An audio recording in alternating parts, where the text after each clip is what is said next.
Mirë mbroma të bekuar. Ju përshëndes.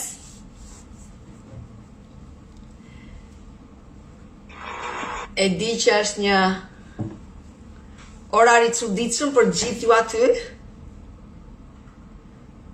Por çdo gjë që është e çuditshme ne e kthejmë në satisfaksion. Ju përshëndes. Shohim kush do vi. Çdo gjë që është e çuditshme ne.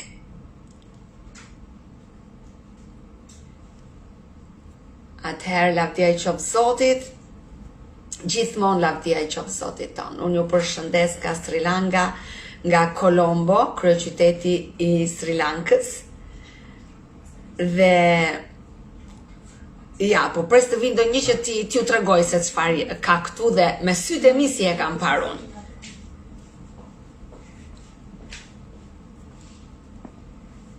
Mirë mbrëma, shohim kush është i pari.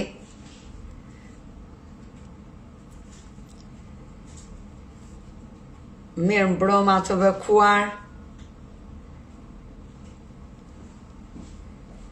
Këtu është ora 22:40.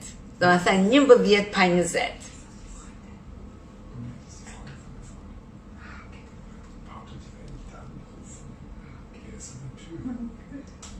Shohim kush do na përshëndes, kush do vi.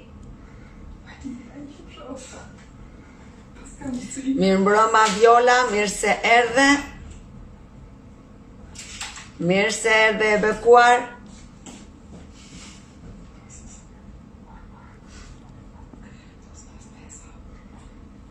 Ju përshëndes të gjithëve. Gjina mirë mbrëma, mirë se erdhe. O ku je o Gjina, ku je, se s'të kam parë fare, s'të kam parë. Mirë mbrëma. A je Brikela. Mirë mbrëma Brikela. E po greqisht më duken gjithë një lloj mua. Kemi dhe Violin që e ka me greqisht, të gjithë një lloj më duken. Elvira mirë mbrëma, Brikela mirë se erdhe. Mirë se erdhe Bekim. Mirë se erdhe të bekuar. Elvira mirë mbrëma, mirë se erdhe.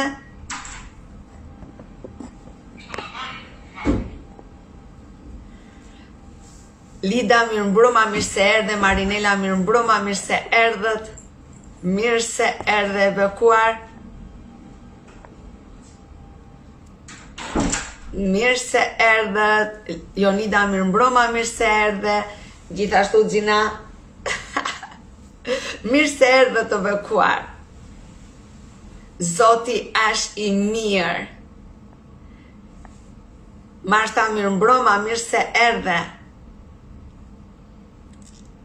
Mirë mbrëma të bekuarit e Perëndis. Aleksandra mirë mbrëma, mirë se erdhe. Mirë se erdhe të bekuar. Mirë se erdhet në këtë live. Nuk ju them mirë se erdhet në shtëpinë time, se nuk jam në shtëpinë time. Jam në shtëpinë e botës. Gjithashtu Elvira.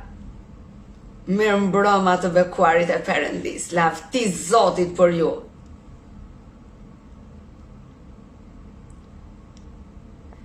Mirë mbrëma, ju përshëndes.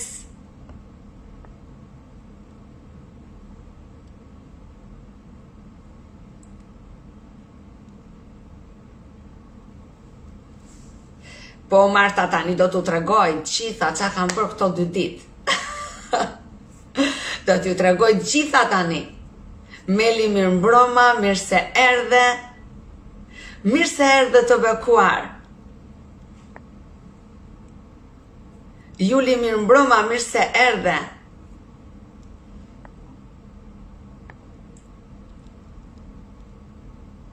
Mirë mbrëma, ju përshëndes të gjithëve. Në këtë ditë të bekuar, Zoti ka krijuar këtë ditë dhe lavdi Zotit që ne kemi të drejtë të jetojmë, kemi të drejtë ta shijojmë, kemi të drejtë të marrim ajër prej ajrit të Tij, kemi të drejtë të të shikojmë me sytë tanë, të dëgjojmë me veshët tona, të prekim, të shijojmë, lavdia i qoftë Zotit. Atëherë të tregoj një çik tani. Dje dolëm nga qyteti që në orën 4 mbasdite dhe u kthyem në shtëpi në orën 11 të natës. Këtu është ora 11 e natës, tani për shembull është ora gati 11 e natës, kurse aty është matematik, 4 ore gjysmë përpara. Kështu që llogariteni vetë ju tani sa e keni orën ju aty. Përshëndetje Marina. Sa? Është koha për darkë. Koha për darkë, në ora 7 e darkës atëherë, në rregull. Edhe 8, okay. Atëherë të dashur, dje dolëm në këmbë, gjatë gjithë mbasdites deri në 11 të darkës dhe kisha një 20 vite që nuk kisha ecur.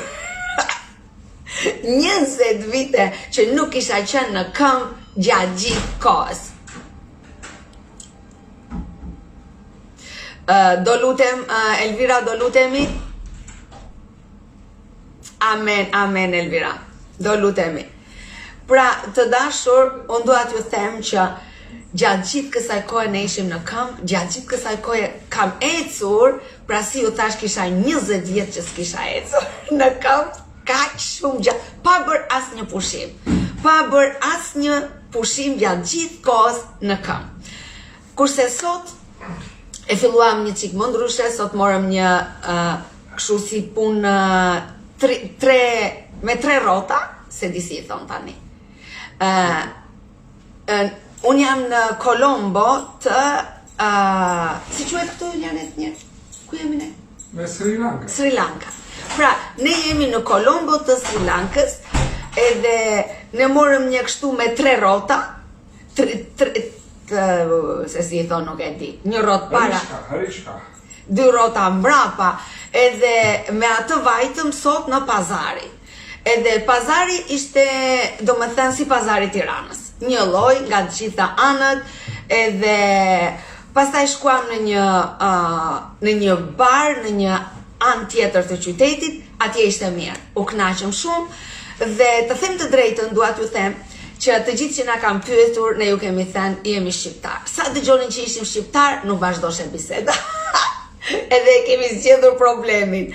Po do thojmë që jemi shqiptar, me njerëtën, okay. Kurse kur dëgjojnë që je gjerman ose angles, pastaj thonë, jo kaq lek, dua më shumë lek, dua më këtë, dua më atë. Sa dëgjojnë shqiptar, nuk e triciklet, tamam Meli. Tricikleta ka këtu në çdo vend. Edhe tani e kemi mësuar stilin ne, të gjithë të themi jemi shqiptar, edhe kështu që nuk diskutohet shumë, sa dëgjojnë jemi shqiptar, asgjë më nuk vazhdon puna. Edhe tha Zofia vajza ime, po do ti që ja vlen nga njerë që të mburemi që jemi shqiptar, lavdia i qof Zotit. Edhe njerëzit janë shumë të mirë.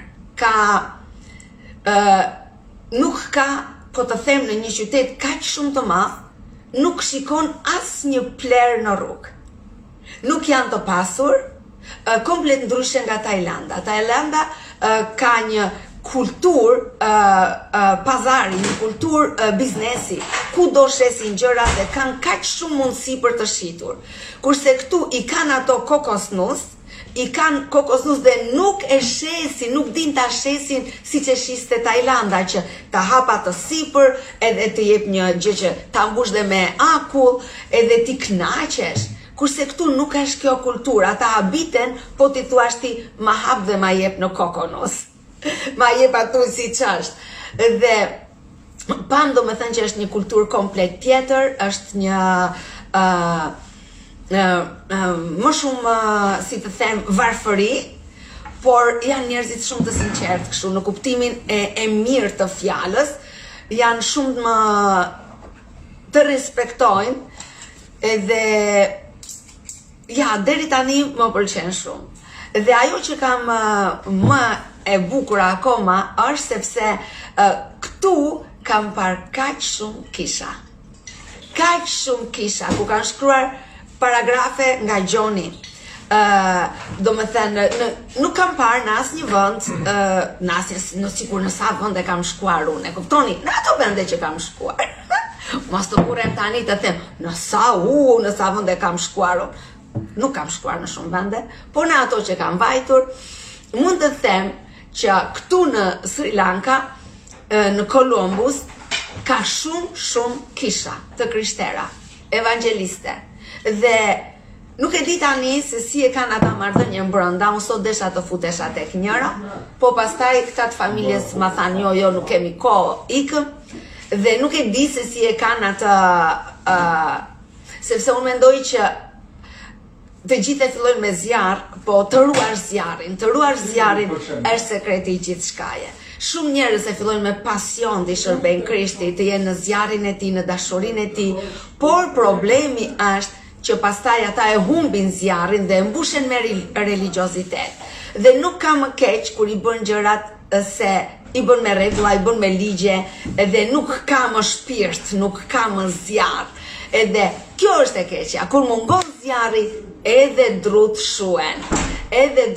Dhe pos pati zjarr një kish, kalon në frymën e religiozitetit, kalon në frymën e rregullave, kalon në ato që nuk kam asgjë prej Zotit në përkisha. Dhe vërtet unë lutem me gjithë zemër që ky vend të përjetoj Krishtin në zjarrin në zjarr ta përjetoj Krishtin në të gjallë, ta përjetoj Krishtin ashtu siç ai është. Dhe jam e sigurt që Zoti do veproj, sepse jo më kot më solli këtu. Zoti më ka dhënë dhe një kohë si izolimi, të them të drejtën, ku unë kam shkuar në afër detit edhe kam marrë kohë vetëm për Zotin dhe për te, vetëm për Zotin dhe vetëm për te, dhe duke vërtet kanë qenë ca përjetime kaq të bukura, si kohë dashurie me Perëndin. Dhe ka qenë një moment sot, për shembull, ku unë kisha shkuar tek deti, edhe ishte një errësirë e paparë dhe po frynin disa dallgë shumë të mëdhaja. Dhe unë e ndjeva në zemër thjesht të lutesha në gjuhë edhe të kërkoja Perëndin duke shpallur që asnjë stuhi Zot nuk e le që t'jetë me forcë se ty. Ti i ve limite, ti i ve kufi, edhe me njerë filluan ato dallgë të bëheshin më pak, edhe megjithëse ishte kaq shumë errësirë dhe shikoj në qiell dhe Zoti filloi dhe hapi një, do të thënë kështu sikur u hap një port, edhe thash po Zot, unë e marr këtë sikur u hap një port në këtë vend që zjarri jot të zbresi këtu, që zjarri jot të ngjalli këto zemra, që zjarri jot të rifreskohet në emrin e Jezusit. Edhe jam e sigurt që Zoti i do të gjithë njerëzit. E dini, ne jemi, ndoshta ne në përkishat tona kemi futur shumë nacionalizmin, frymën e nacionalizmit. Ne jemi shqiptar, ne jemi popull krenar, ne kemi Shqipërinë të parën, dhe kështu ne kemi filluar të bëhemi gjykues për të tjerët. Ashtu si Gjermani thell është shpirti nazizmit që thot ne jemi rasa ariane, ne jemi më të mirë, ne jemi ata që duhet sundojmë të tjerët, dhe këte e kanë futur dhe në përkisha, në shumë kisha. Ashtu si Amerikanët kanë futur politikën në çdo kish, ai që predikon fut çdo parti që ai mbështet. Dhe kështu kanë filluar shumë përçarje, edhe në brenda të krishterëve. Edhe brenda të krishterëve kur thonë, ti nuk je i shkolluar, ne ajo kisha nuk ka të shkolluar, unë jam kualitet i shkolluar, unë jam me diploma, unë jam me këtë, dhe aty tek ajo kisha nuk ka njerëz të kualitetit tim. Ose unë nuk shkoj tek ajo kish sepse dëgjoj, unë jam i pasur, jam i përkas një tjetër kategori, dhe duhet të vi ajo kategori. Dhe automatikisht ne na mbyllen bekimet. Sa njerëzve ju janë mbyllur bekimet, kur Zoti i ka pasur kaq shumë gati, e dini pse? Nga gjykimi për të tjerët. Dhe i ligu e di këtë gjë.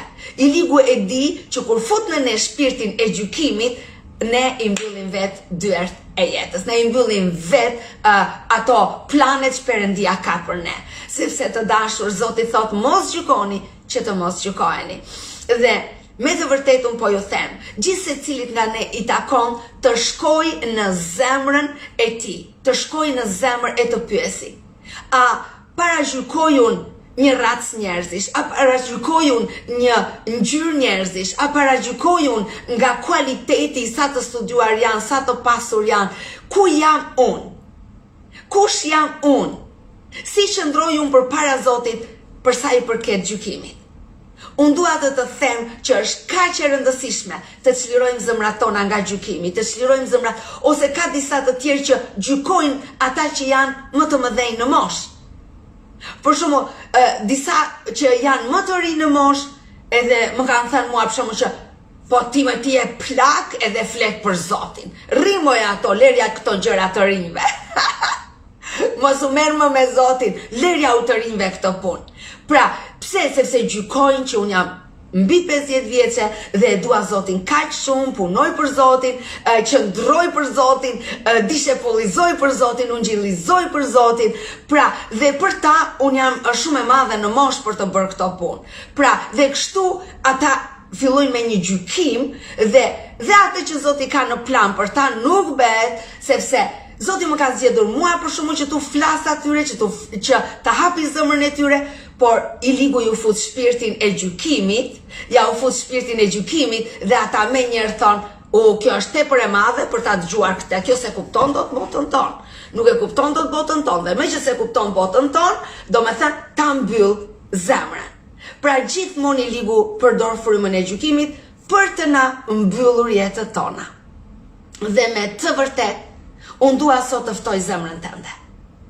Sepse ndoshta ti thua pse s'ma është hapur kjo rrugë, pse s'ma është bërë kjo rrugë, unë po lutem kaq shumë kohë dhe gjithçka është e mbyllur. Unë dua të them të sot. Mos ndoshta ti je duke u gjykuar përpara Perëndis, sepse ti je gjykues. Dhe kështu përpara Perëndis ti je dikush që gjykon dhe të është mbyllur kontakti, të është mbyllur ajo rruga hapse dhe për të marrë bekimet nga Perëndia.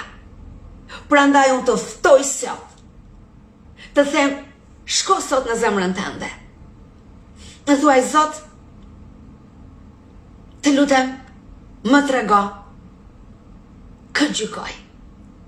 Më trego, kush jam në ty, si i shikoj të tjerët. A kam gjykim për ata që janë të shëndosh?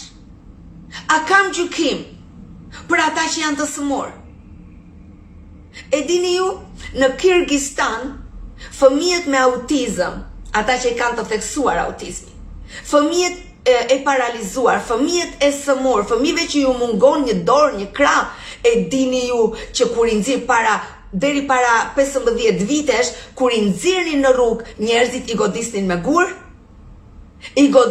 gur, se thoshin që më doli fati keq, më prishi fatin, o bo pash këte që është pa këm, ta vras se më mori fatin. Dhe a je dhe ti i tillë, ndoshta ti nuk e gjykon me gur, por ti e shikon një të paralizuar, e shikon një të smur, dhe me njerë ti e gjykon, o bo, nga më doli ky që pash të parin. Dhe ti nuk kupton që Zoti i do të gjithë. Në Zotin as një paragjykim, as një gjykim, as një ngjyrë, as një gjuhë, as një shkollim, as një pasuri nuk dënohet dhe nuk gjykohet. Zoti i do të gjithë një lloj. Ai na ka krijuar të gjithëve në një lloj, të gjithëve na do një lloj. Çdo veçori tjetër, çdo ndarje tjetër është nga i ligu. I ligu kërkon që të na mbylli në një mënyrë ose në një tjetër bekimet.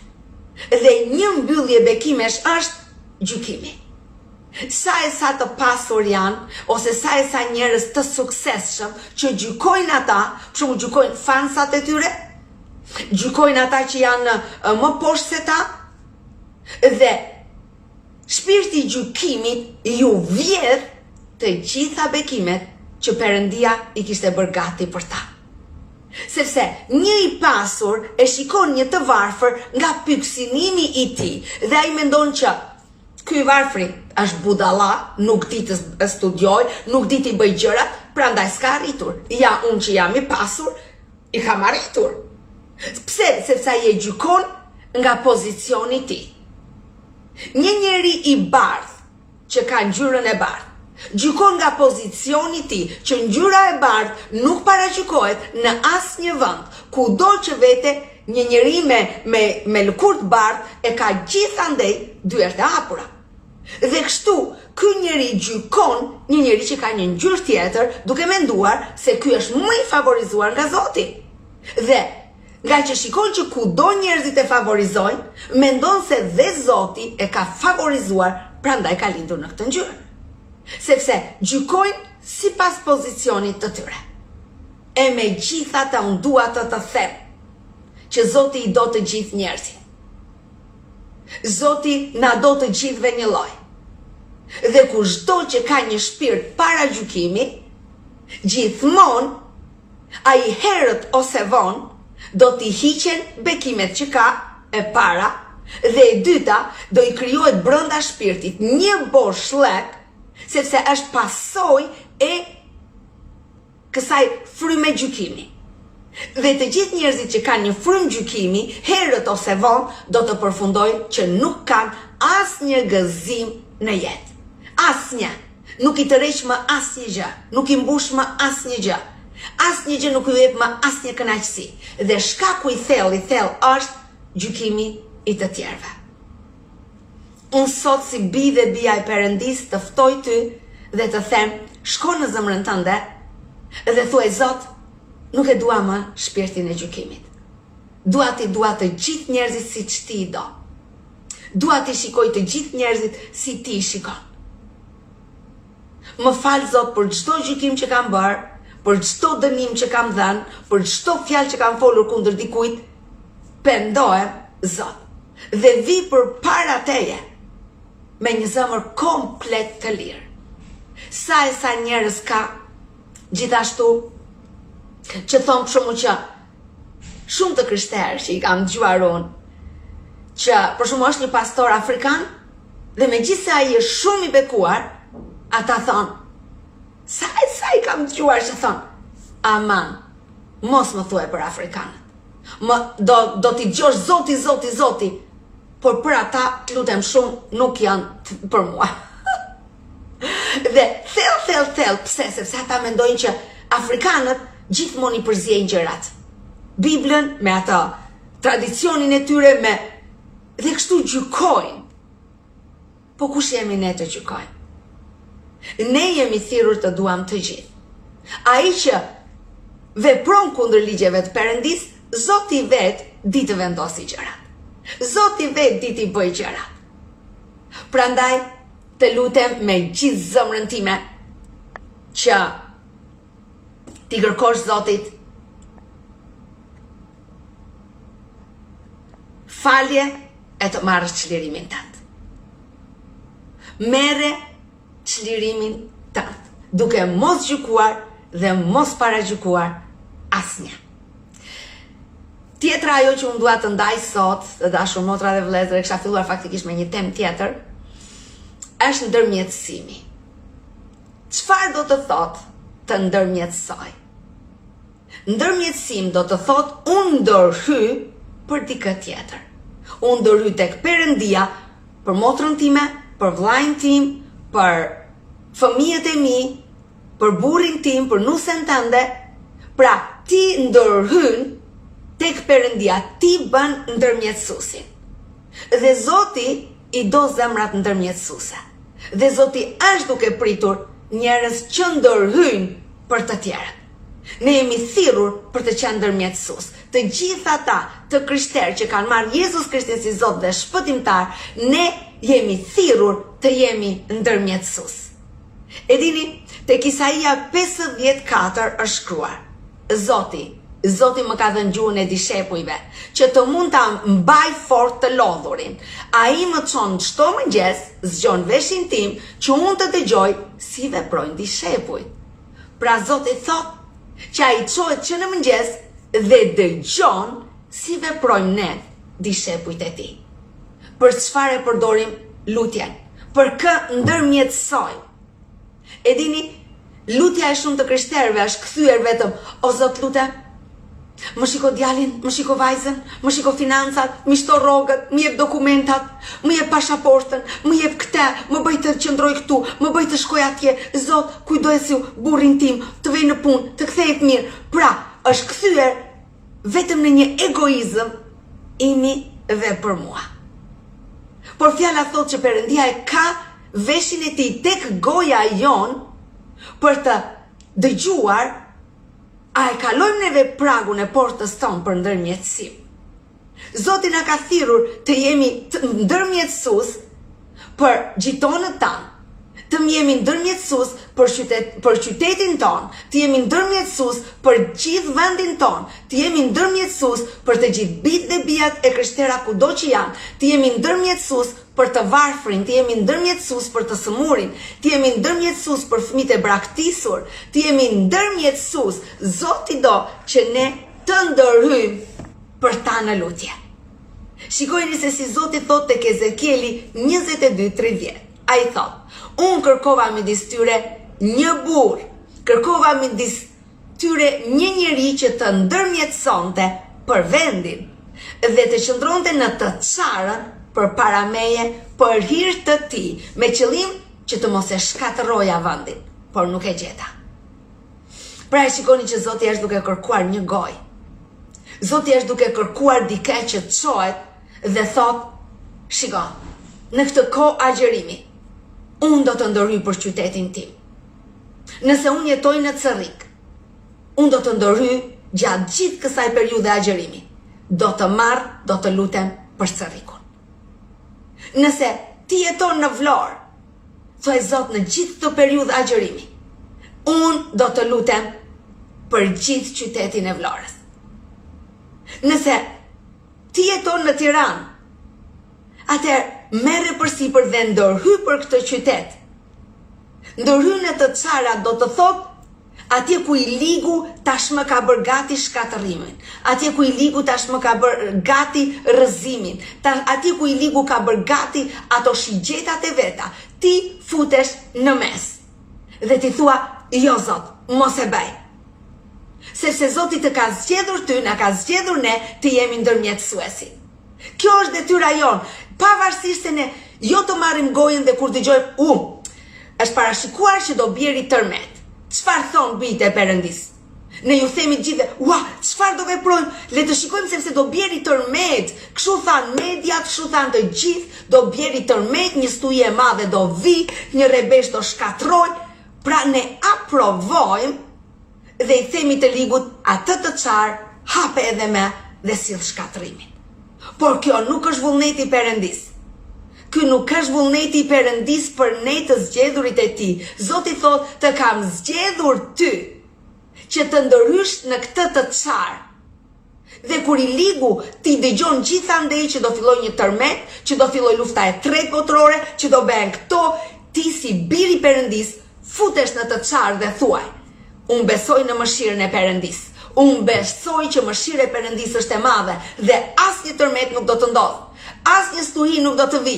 Asnjë shkatërim nuk do të afrohet. Sepse unë ndërhyj sot dhe them: Zot, fale popullin tim. Ki mëshirë, Zot, për kombin tim. Ki mëshirë, o Zot i shenjtë, për të zgjedhurit e tu. Dhe Zoti do të dëgjoj zerin e të zgjedhurve të tij. Zoti gjithmonë e ka dëgjuar. Shikojeni pak nëse do t'ju tregoj shembull biblik. Le të vëmë tek Abrahami. Tek Zanafilla 18, rreshti 23 dhe 33, është shkruar që Abrahami ju lut Zotit që të mos shkatroj Sodoma. Edhe sikur 10 persona të drejtë të ishin në atë qytet, Zoti i tha edhe për 10 persona. Pavarësisht se mëkati është aq i madh, nëse unë do të gjej 10 persona, deri në 10 persona, unë nuk do ta shkatroj atë qytet. Pra, në fund ai nuk i gjeti as 10 të drejtë, gjeti vetëm familjen e Lotit. Pra, Abrahami çfarë bëri? Ai ndërhyri. Dhe siç e shikojmë, gjithë shkatrimi që ishte bërë gati nuk u bë. Nuk u bë për të zgjedhurit e tij. të zgjedhurit e tij dolën jashtë shkatrimit. Pse? Sepse Abrahami ndërhyri. Nëse Abrahami nuk do të kishte ndërhyr, edhe Loti, nipi i tij, edhe familja e tij do të ishin djegur të gjallë, ashtu si u doq gjithë Sodoma. E me gjithatë, ndërhyrja e Abrahamit beri që Zoti të ndryshonte planet. Për bijtë e Perëndis, Zoti i ndryshon gjithmonë planet. Gjithmonë Zoti i ka ndryshuar planet. Edhe kur ishin ato vajzat e atij, nuk më kujtoj si e kishte emrin, që ligji ishte që vajzat nuk do të merrnin tokë. E vullosur që gratë ose vajzat nuk kanë të drejtë të marrin tokë. Po kur u ngritën ato vajzat dhe vajtën tek Mojsiu dhe i thanë, ne jemi vajza, baba jo nuk ka djalë. Atëherë pse të mos të na takoj edhe ne, dhe ne duam Zotin, dhe ne i shërbejmë Zotin. Dhe Zoti çfarë bëri? Nuk tha, jo, ju ikni se ligji nuk e ndryshoi. Jo, Zoti e ndryshoi ligjin. Zoti tha, t'ju jepet toka. Dhe ishin këto vajza që hapën një dimension të ri në ligjet e Perëndis dhe thanë edhe vajzat do të marrin tokë për trashëgim. Pra e shikoni çfarë Zotin e kemi. Shpesh ne themi mu bëj gjë e pa drejt, kjo është pa drejtësi dhe fillojmë dhe flasim keq kundër Zotit, kundër njerëzve. Në të vërtetë, ne na duhet thjesht të ndërhyjmë, të kemi guxim për të shkuar përpara Perëndis, për të thënë Zot, ti e shikon situatat e fëmijëve të mi, ti e shikon këtë situatë në qytetin tim. Zot, kjo është e pa drejt. Të lutem, unë besoj në ty, unë besoj në ndërhyrjen tënde, unë besoj në forcën dhe fuqinë tënde. Dhe ti je i sigurt që Zoti do t'i ndryshojë të gjitha dhe do t'i japi atë që ti i kërkon. Kështu është Zoti ynë. Kështu është Zoti ynë. Zoti ynë nuk është një si i themi ne një kokë fort që thot unë e thash këtë dhe nuk e kthej me. Jo. Zoti menaxhon me ne, Zoti na mbron ne, Zoti i kthen situatat gjithmonë për të na mbrojtur dhe për të na dhënë favoret e tij. Gjithmonë. Të dashur, kështu ndërhyri Abrahami dhe shpëtovi nipin e tij dhe familjen. Pse? Pse shpëtuan ata? Sepse Abrahami ndërmjetësoi Mojsiu. Nëse do të shikoj Mojsiun tek Eksodi 12, Eksodi 32, resti 11 dhe 14. Kur izraelitët mëkatuan rënd kundër Perëndis, Perëndia tha, unë do t'i shtuk. Por Mojsiu ndërhyri dhe tha, Zot, ki me mua çdo gjë që ti ke me popullin tim.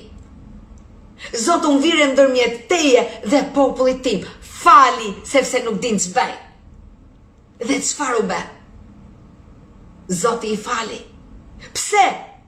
Ishte një popull gati 1,5 milion persona dhe ishte gjithë ky popull i madh që Mojsiu foli, ndërhyri për ta dhe ndëshkimi u hoq.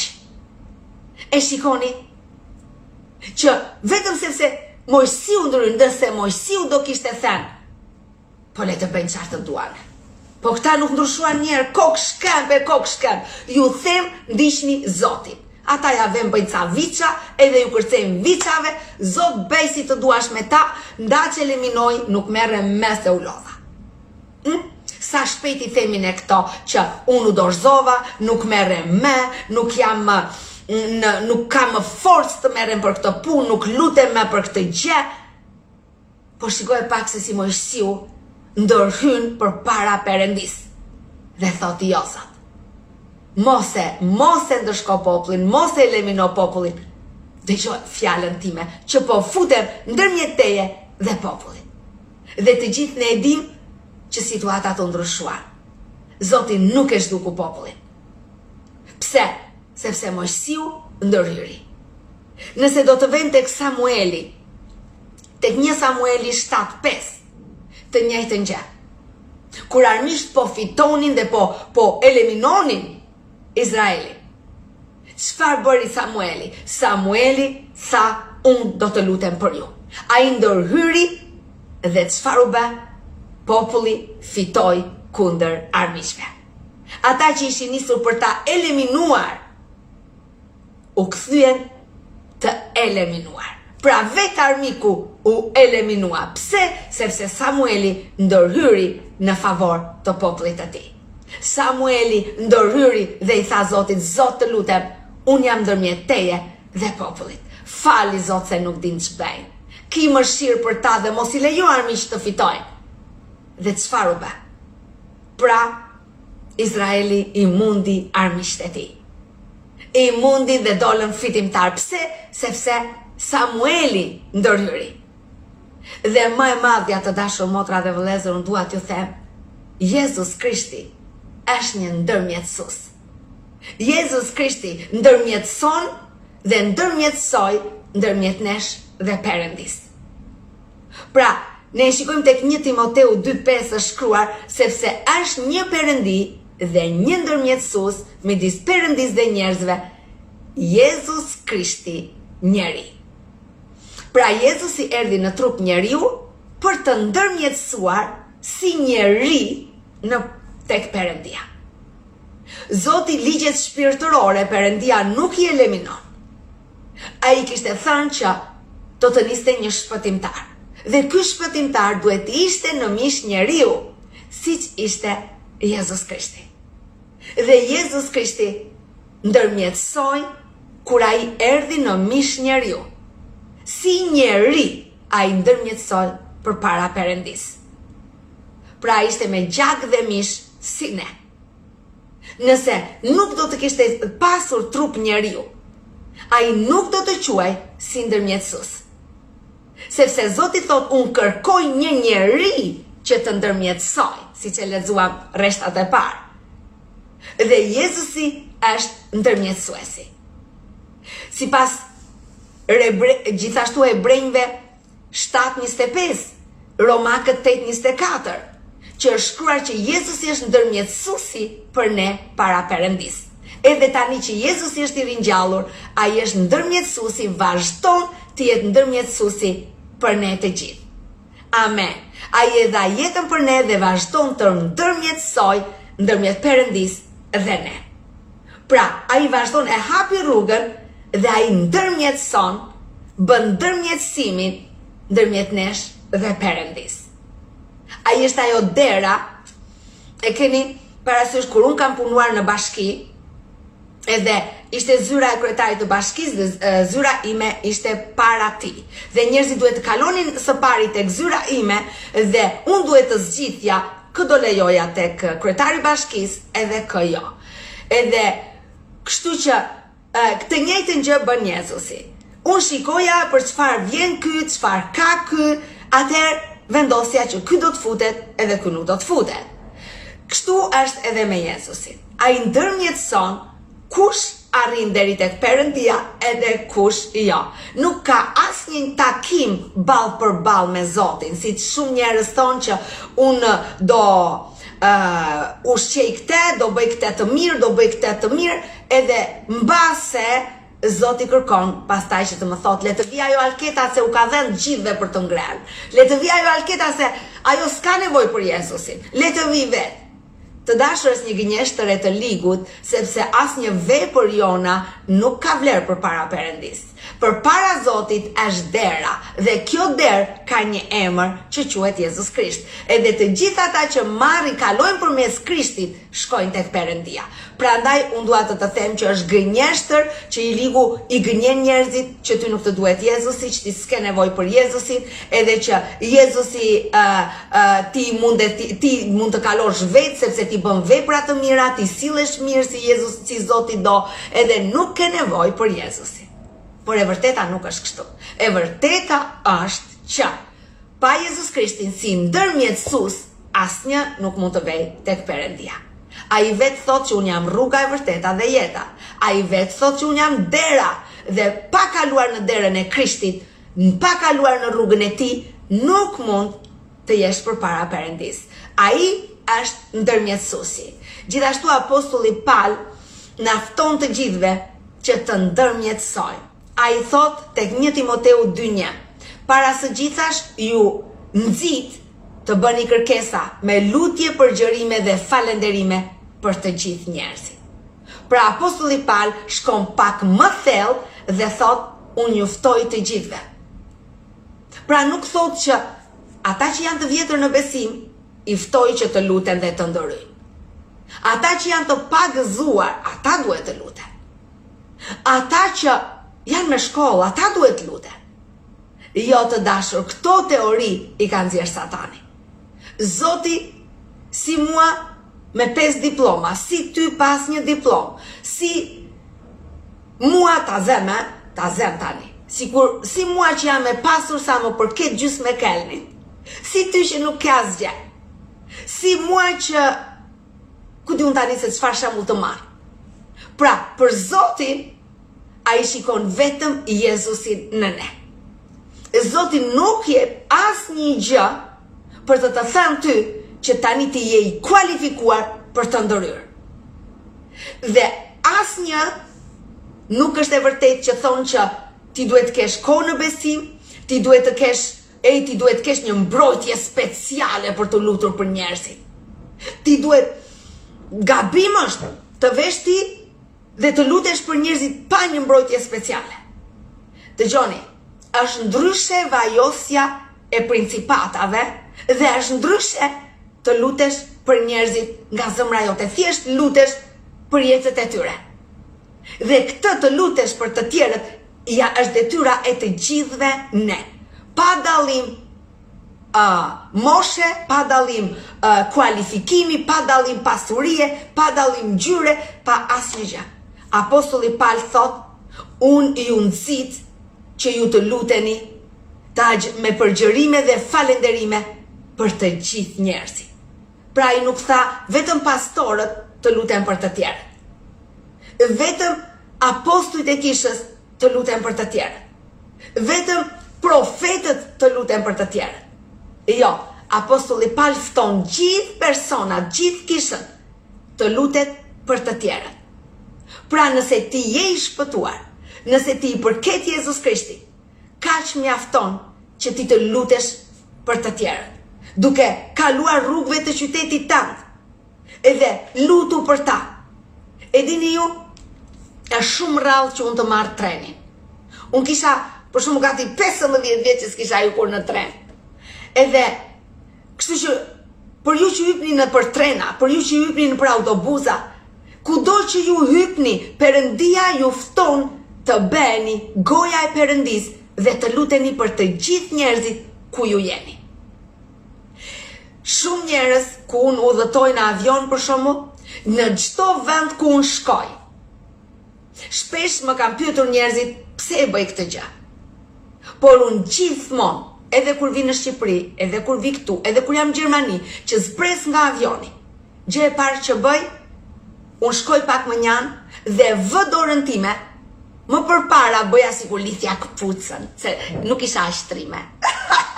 Më përpara bëja sikur do lidhja këpucën ose do vishja sandale, edhe pastaj e vija dorën me se të ulët, thosha, o Zot, e bekoj këtë tokë, t'jetë bekim për mua dhe t'jetë kjo kohë bekim për mua. Kjo tokë është e bekim për mua, unë jam bekim për te.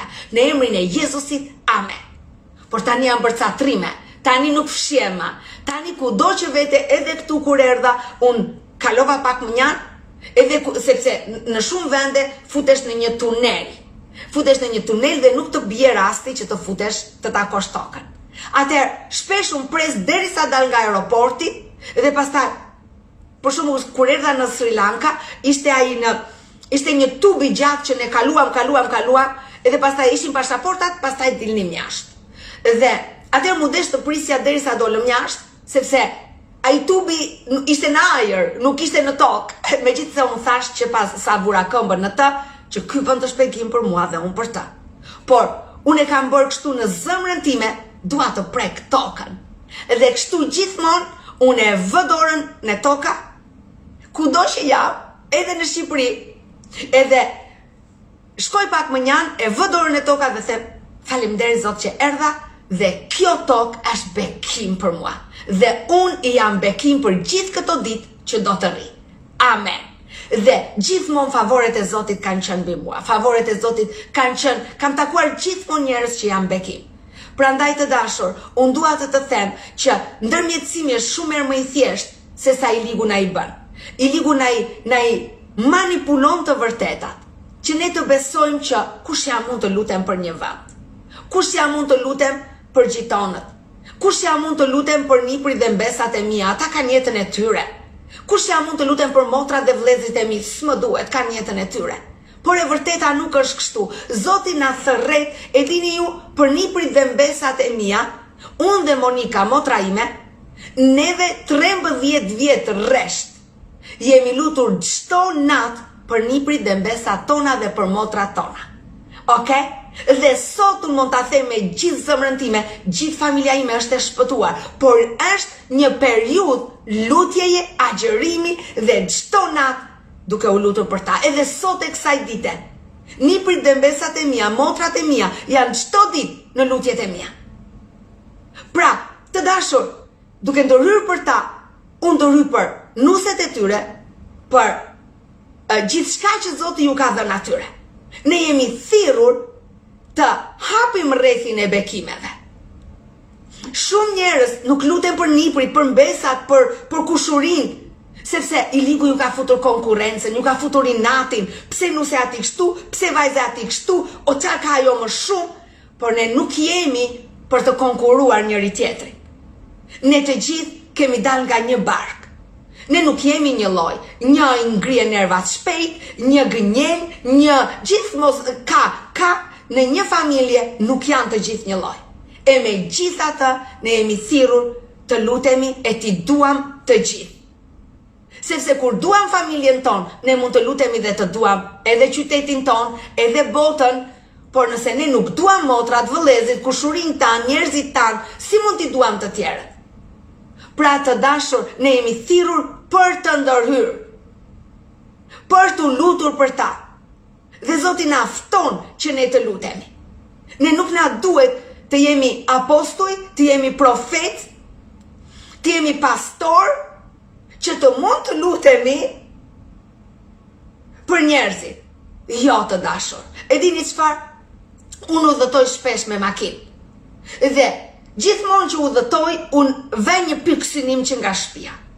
Por shumë sot do lutem për të gjithë njerëzit që do shikoj me bicikletë. Dhe çdo njeri që shikoj me bicikletë, them Zot të lutem, bekoje, ruaje, të kthehet mirë në shtëpi dhe mbi të gjitha sillja jetën në mënyrë të tillë që të njohë ty. Dhe për shembull, sa çdo mëngjes që çoj djalin tim në shkollë. Çdo mëngjes, gjithmonë që unë e çoj djalin ose çoja vajzat e mia në shkollë, e lija djalin atje ose vajzat, edhe gjëja e dytë që unë bëj është Zoti bekoj këta fëmijë që janë këtu dhe bekoj gjithë shkollat kudo që janë. Të lutem mbroj, të lutem bekoj dhe fuqia e mbrojtjes tënde të jetë kaq e fuqishme sa asnjë fëmijë në asnjë vend të mos preket dhe të mos lëndohet. Mos lejo asnjë shpirt të papritur, befasi të papritur që të vejë nëpër familjet e asnjë fëmie. Pra, ndërhy për ata njerëz. Ndërhy për fëmijët. Të gjithë ne jemi thirrur për të ndërhyrë. Një fuqi tjetër është e ndërhyrjes nëse ti do të çlirohesh nga konkurenca. E dini ju njerëzit që kanë shpirtin e konkurencës, që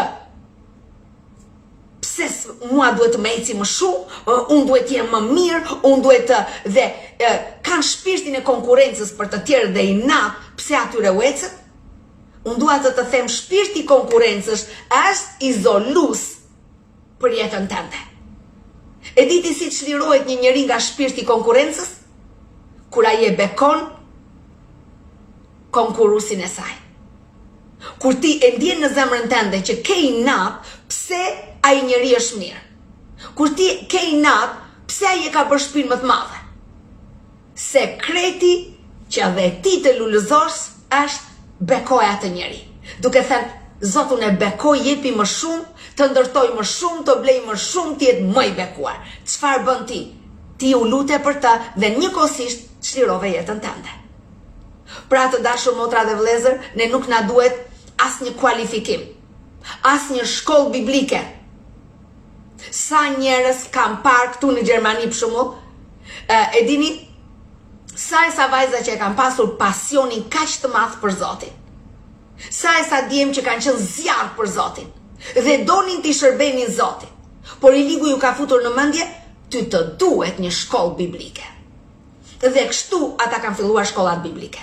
Në fund të shkollës, asnjë prej tyre nuk i ka shërbyer Zotin. Sepse në vend që ajo shkollë të bështe të ndiste zjarrin, ja u ka shuar zjarrin.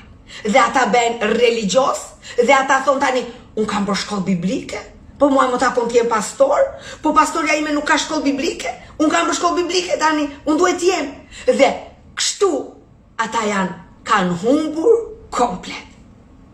Të dashur, zjarri Perëndis ruhet në një raport me Krishtin. Zjarri Perëndis ti mund të bësh 100 shkolla biblike.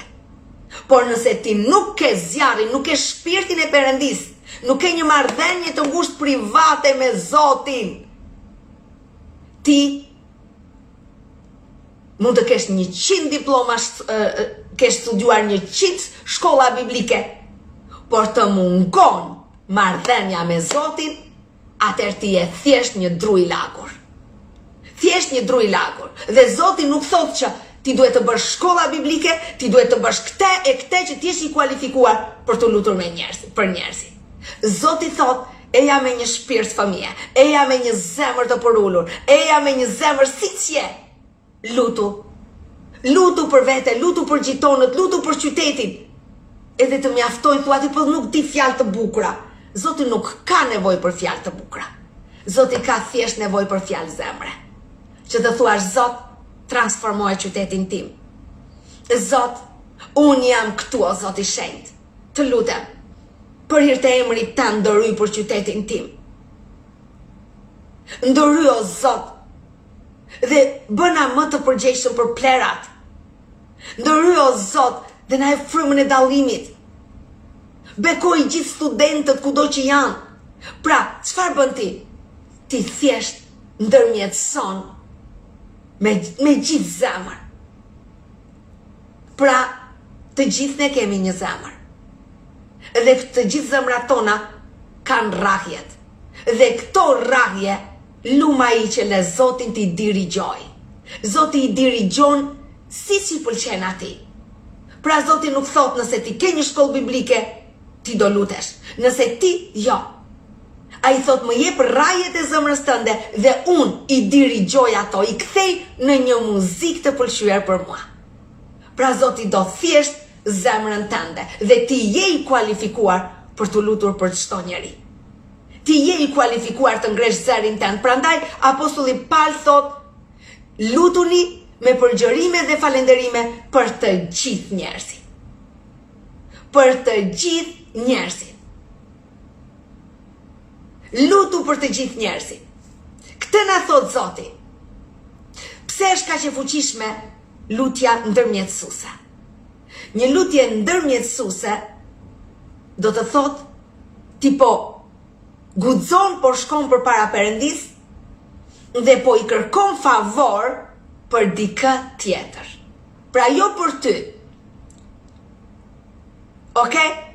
Nëse ti kërkon favore për ty, ti shkon direkt nga Jezusi. Amen e bekuara nena, mirë mbrëma, mirë se erdhe. Por ti, roli i ndërmjetësuesit fillon atëherë kur ti vendos të lutesh për të tjerët. Dhe kjo është një dhuratë e veçantë që Zoti ta ka dhënë ty, që ti të ndërmjetësosh për të tjerët. Gjithmonë që ne ndërmjetësojmë për të tjerët, Zoti i hap rrugët për ne. Gjithmonë më kujtohet një grua e cila kishte një burr shumë pijanec. Edhe ajo tha, i kam provuar të gjitha dhe ai nuk është çliruar nga alkooli. Edhe i thash, sa mirë do ishte pa provoj njerë dhe të lutesh për të gjithë burrat e fshatit tënd që pinë. Pa e tha të gjithë pinë në fshatin tim, të gjithë janë tap. Thash atëherë, mos e ngushto veten të lutesh vetëm për burrin tënd. Atëherë lutu për të gjithë burrat e fshatit. Dhe ajo tha, po pse unë ku e kam unë fuqi të lutem për të gjithë? E thash motër, ti ndërmjetëson. Dhe kështu bëri. 6 muaj rresht ajo u lut për të gjithë burrat e fshatit që pinin. Dhe e dini çfarë ndodhi? Ajo gruaja që kishte atë në lokalin, i doli llotua dhe iku në Amerikë. Dhe lokali u mbyll. Pra lokali u mbyll dhe asnjë më nuk kishte ku të pinte dhe asnjë më nuk pin. Pra, sepse ajo që vinin pinin ishte ai lokali që i mblidhte. Ju merrte lekët, i bënte tap, i bënte budallë e i niste në shtëpi. Pra ishte kjo motër që mori për sipër, tha okay, nuk do të lutem vetëm për burrin tim, do të lutem për të gjithë burrat, Zoti të gjej një mënyrë që ata të çlirohen. Dhe Zoti e gjeti, e bekovi atë grua, aq shumë sa s'ka, dhe lavdia i qoftë Zotit, se Zoti zgjedh gjithmonë rrugët e mira. E bekovi dhe gjithë fshatin që u çliruan. Pra, të dashur, kështu ndërrym ne. Ne kështu do të ndërrym edhe për Ilirin që na shkrua nëna e bekuara Nena. Është ai djali, një djalë që është rrëzuar nga skela. Ai punonte në Itali, punonte polic në Shqipëri. Dhe para më duket pak kosh, ai vendosi të ikte në Itali. Dhe nga një polic në një ndërtim, nuk mund të dish ti se si ngjitesh në për skelat, ne nuk e dim se si ka ndodhur, por dim këtë që ai është rrëzuar dhe është në gjendje të rëndë për jetën. Edhe kjo është një mënyrë që ne do ndërrym sot për jetën e tij. Dhe unë jam e sigurt që roli ndërmjetësuesit nga ana jon Zotit i pëlqen. Dhe ne do të lutemi për këtë djalë, edhe ti e bekuara nëna qetësoje zemrën sepse ne do të lutemi për të. Pra do të ndërmjetësoj. Pra Zoti na fton të gjithëve ne të ndërmjetësoj. Edhe për të edhe shërimi dhe çlirimi është një mënyrë ndërmjetësimi.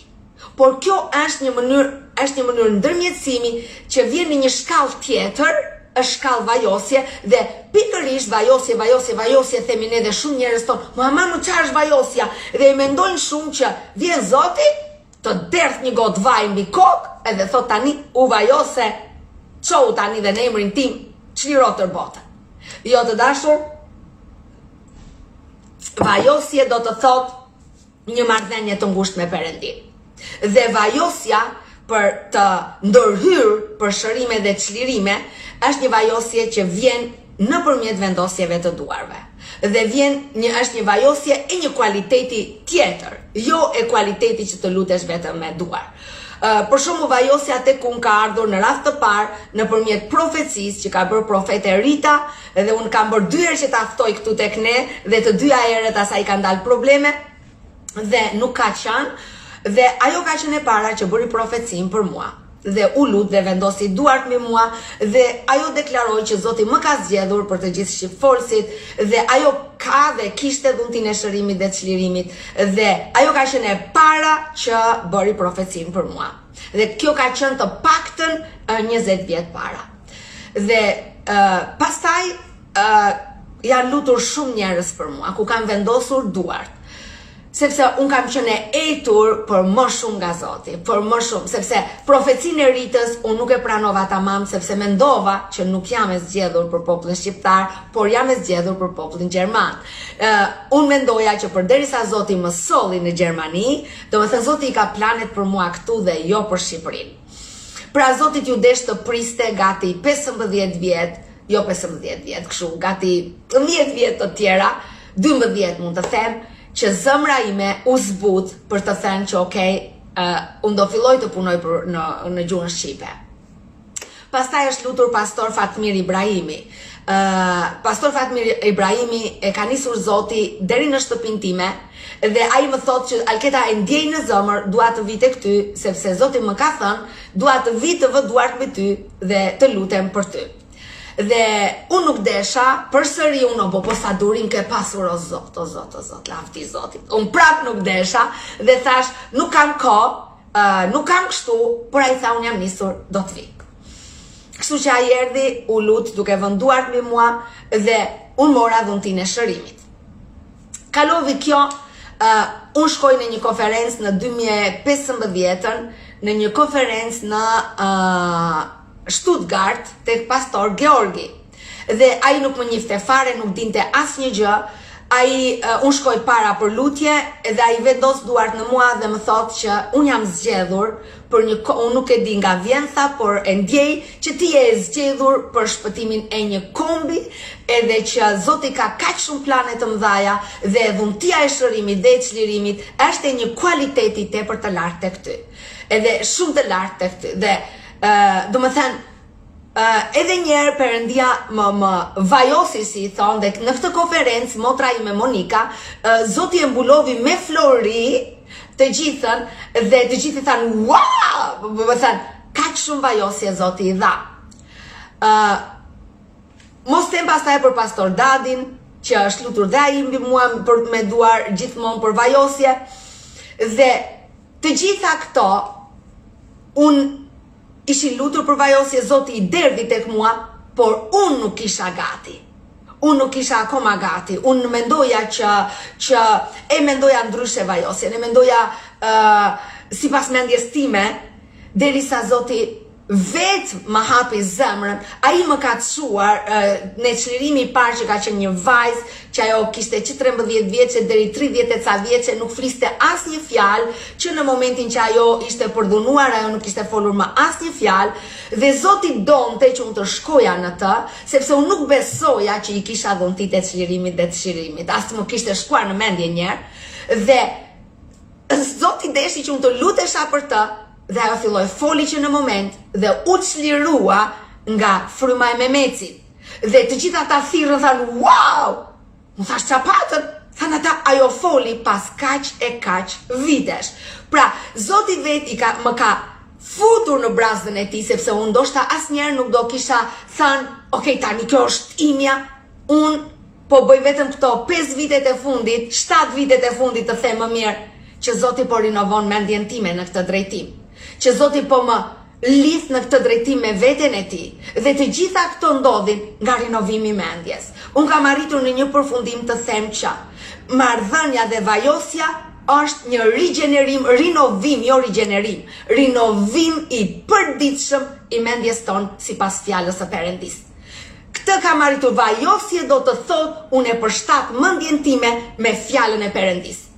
Dhe kur Zoti më hapi këtë mendje, atëherë shenjat dhe mrekullit nuk kanë ndaluar dhe nuk do ndalojnë kurrë në jetën time.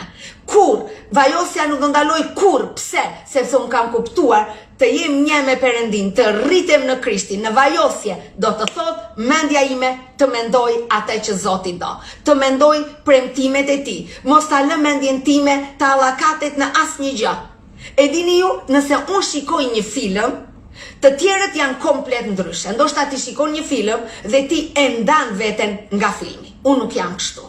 E kuptoni? Shumë familja ime nuk e kuptojnë dot se si unë jam kaq, si mund të shikoj një film e ta kem një muaj në mendje. Sepse unë jam, nuk e di, si Zoti thot, një fëmijë në zemër. Dhe prandaj unë e di dobësinë time. Dhe kështu unë duhet vetëm para disa ditësh, 3 ditë rresht nuk telefonova asnjëri në shtëpinë time, asnjë, dhe më telefonon mamaja ime dhe më thot, "Mojçu, po s'më ke telefonuar, po sija, a je mirë?" Thash, "Mama, kam një kohë vetëm me Zotin tim edhe me mua. Thjesht më duhet të fokusoj mendjen time vetëm në atë që thot Zoti, të mendoj gjatë gjithë ditës vetëm për të, ta deklaroj atë që të mund të forcohem në Zotin." Dhe të dashur, por të gjithë ne na kërkohet kjo. Është gënjeshtër e të ligut kur thot që ti mund ta allakatësh mendjen gjithë ditën në televizion, gjithë ditën në TikTok, gjithë ditën në Instagram dhe përsëri ti jesh i fortë në Zotin. Është një gënjeshtër. Është një gënjeshtër. Zoti thot, rinovo mendjen tënde në Krishtin Jezus. Dhe unë dua të them që ashtu si Zoti më ka zgjedhur mua, të ka zgjedhur ty. E vetmja proces që ne duhet të bëjmë është mendja jonë të mendoj atë që Zoti do.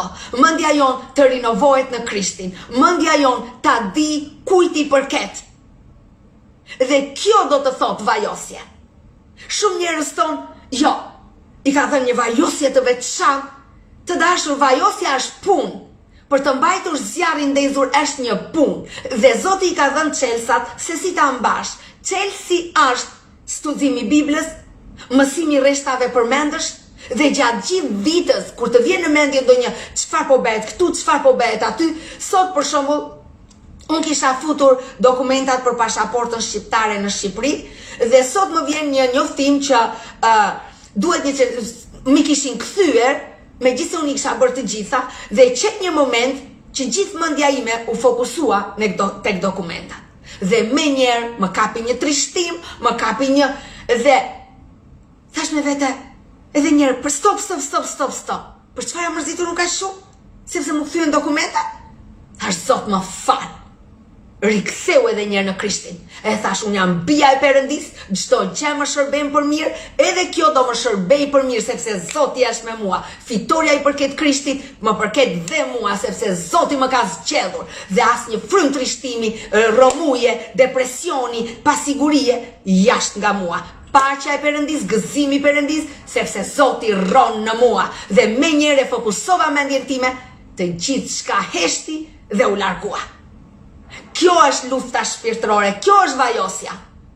Shumë të krishterë nuk ka një njeri që t'ja u shpjegoj çfarë është vajosja. Dhe ata qëndrojnë kaq të vegjël, sepse mendojnë që vetëm ai është i zgjedhur, vetëm ai është i vajosur, edhe është i vajosur ai nga Perëndia. Dhe harrojnë që vajosja është një punë e përditshme 24 orë. Nëse ti shikon një ëndër, nëse unë shikoj një ëndër, më del gjumi natën, të dashur e di çfarë unë bëj? Them s'ke asnjë fuqi? Zoti im është Zoti i natës dhe i ditës, dhe mendoj që Perëndia thot, 1.000 do të bie në krahun tënd të majt, 10.000 në krahun tënd të djathtë, por mua dhe familjes time asgjë nuk do të më afrohet. Dhe unë e mbaj këtë rresht në mendje derisa fle. Pra, ose kur i ligu më thot që ti ke sulme shpirtërore, ata njerëz janë ngrit flasin keq kundër teje, ata shiko si të urrejnë ty, ti nuk je e pranueshme. Të dashur, e dini ju çfarë bëj unë? Them, Zot, ti thua bekoj armiqtë tu, dhe unë i bekoj armiqtë e mi, Zot. Zot, unë lutem për ta, Zot, bekoj se nuk din ç'bëjnë. Çliroj nga xhelozia, çliroj nga inati, sepse unë e di që është vetëm xhelozi, unë e di që është vetëm konkurrencë, unë e di që është inati, unë i di. Atëherë çfarë bëj? A futem unë në një luftë me ta dhe të them që si e bën çfarë than? Jo, unë i jap mendjes time drejtimin tek Perëndia. Dhe kjo më jep sigurinë që Zoti është me mua, kur unë nuk lejoj në mendjen time asgjë të kësaj bote. Çfarë do lloj gjëje që i ligu kërkon të futi në mendjen time? Unë e di sekretin kush është. Rinovoj mendjen në fjalën e Krishtit. E rinovoj mendjen gjithmonë duke e rinovuar me rreshta biblik dhe duke proklamuar me gojën time. Dhe sa më shumë unë rinovoj mendjen time me fjalën e Perëndis, aq më shumë rritet vajosja. Aq më shumë kur unë shkova për shumë erdhën 2 vajza në kënd për lutje, edhe ne nuk e dinim që ato kishin demon, por vetëm sa u futën ato. Edhe më thanë mua, wow, me njerë ranë në shesh, me njerë thanë, këtu është Zoti, demonët filluan po thërrisnin. Të dashur, mua nuk më dushe asgjë të thosha përveç se jashtë që këtu. Sepse këtu është Krishti. Pra, vajosje për të gjithë ju motra dhe vëllezër, që doni të shërbeni Zotit. Por gjithë ditën mendoni problemet e punës, mendoni problemet me fëmijët, mendoni, po Zoti më ka lënë, Zoti më ka braktis. Zoti kur nuk të le dhe nuk të braktis. Janë gënjeshtrat e Satanit që ti të dyshosh, sepse kështu ti e një enë qarë. Dyshimi është një enë qarë, dhe sa do Perëndia të futi në ty, dyshimi do të bëjë që të iki. Prandaj të dashur, Zoti kërkon zemra që i besojnë atij. Zoti kërkon mendje që janë vetëm në Krishtin Jezus. Zoti kërkon ndjenja që viren në autoritetin e Zotit dhe thot nuk i besoj ndjenjave. E dini ju, është një gënjeshtër që i ligu i vjedh të vajosurit kur ju thot se ti duhet të ndjesh. Kur ti duhet ta ndjesh shpirtin e shenjtë kur vjen, kur ti duhet ta ndjesh si çlirohet një njeri, kur ti duhet ta ndjesh, jo të dashur. Ne nuk lexojmë në asnjë vend në Bibël. Edhe unë kam pasur një periudhë ku thosha dua ta ndjej, duhet të, derisa Zoti më tha më gjej një rresht në Bibël ku është shkruar që Jezusi e ndjevi dhe u bën gjërat. Ma gjej një rresht Po kur i rash vërdall Biblës nuk gjeta asnjë vend ku është shkruar që ndjenjat tona të na udhëheqin. Dhe kjo më çliroi komplet. Dhe unë kur shkoj në një çlirim, kur shkoj në një konferencë, kur shkoj në një shërim, mua nuk më duhet me të ndjej një gjë. Sepse unë e di që zemra ime është një me Krishtin, që mendja ime adhuron Zotin, që premtimet e Zotit kanë marrë trup në mua dhe e njëjta gjë është për ty. Unë dua t'ja u them këto sekrete shpirtërore, sepse Zoti është duke krijuar ushtrinë e tij dhe Zoti ka nevojë për ty. Nëse duam të arrijmë çdo shqip folës, jemi thirrur të gjithë për të bërë bashkë. Jemi thirrur të gjithë jo për të konkurruar njëri tjetrin, jo për të sunduar njëri tjetrin. Këto nuk janë mbretëria e Perëndis. Ne jemi thirrur për të ruajtur gojën tonë, jo për çdo njeri për ta nxjerrë të parën fjalën e keqe, jo për të gjykuar, por për të marrë kontroll mbi gojën tonë, sepse kemi frikë Zotin. Ka ardhur koha të kemi frikë Zotin. Shumë njerëz kanë më shumë frikë njerëzit se sa Zotin.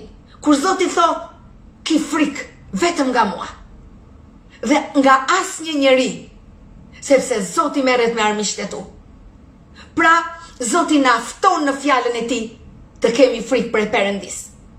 Të dim të kemi frikën e emrit të tij, mos t'i bëjmë gjërat me arrogancë, mos t'i bëjmë gjërat për të sunduar, mos t'i bëjmë gjërat për të shkatruar të tjerët. Por të kemi një zemër që t'i pëlqej Zotit, të kemi frikë prej tij dhe të themi edhe mbrapa portës, Zoti e di çfarë bëj. Edhe kur jam vetëm, Zoti e di si lutem për njerëzit. Edhe kur jam vetëm, Zoti e di si e kam zemrën për motrën time, si e kam zemrën për vllajin tim, si e kam zemrën për kushërinjtë e mi, si e kam zemrën për vendin tim. Pra, edhe kur ti je vetëm, të kesh frikën e Zotit dhe të dish të qëndrosh ashtu si Zoti do. Të dashur motra dhe vëllezër, sa njerëz i humbin bekimet e Zotit, sepse kanë dalë jashtë territorit. Sa Zoti thot, mos gjyko, mos dëno të vajosurit e mi. Dhe kështu, ata fillojnë flasin, thonë, ai vajosur është vetëm pastori, atëherë për pastorin nuk do flas keq. Dhe harrojnë që shpirti i Perëndis jeton tek të gjithë ata që i kanë thënë po Jezus, unë jam tendi dhe ti je i imi. Pra i vajosur është çdo motër dhe çdo vëlla në besim. Prandaj, sa e u mbasin bekimet e Perëndis, sepse fillojnë gjykojnë pjesëtarët e kishës.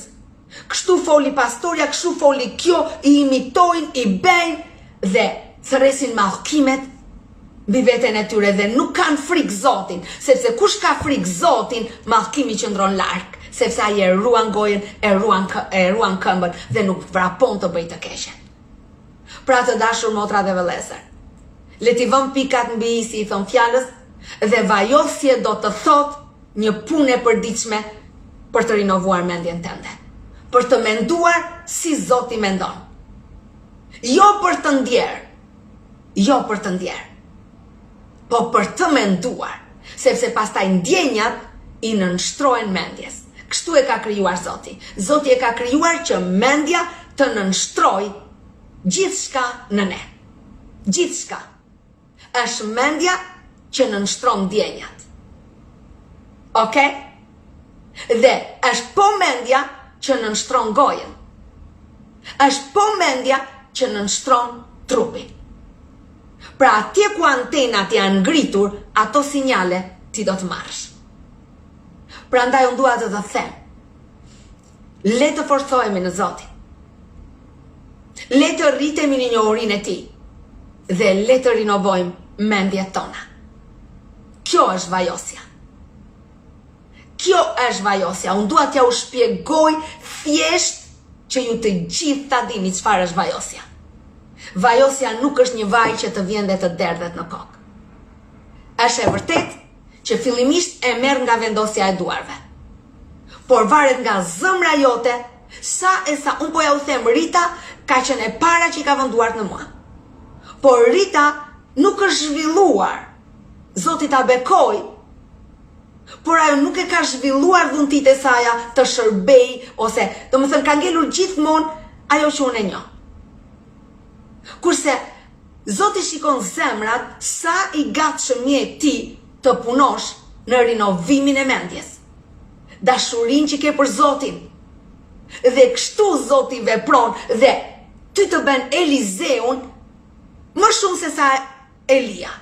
Elizeu u bë më i madh dhe më i fuqishëm se Elia. Pse? Sepse zemra e Elizeut ishte ndryshe nga ajo e Elias.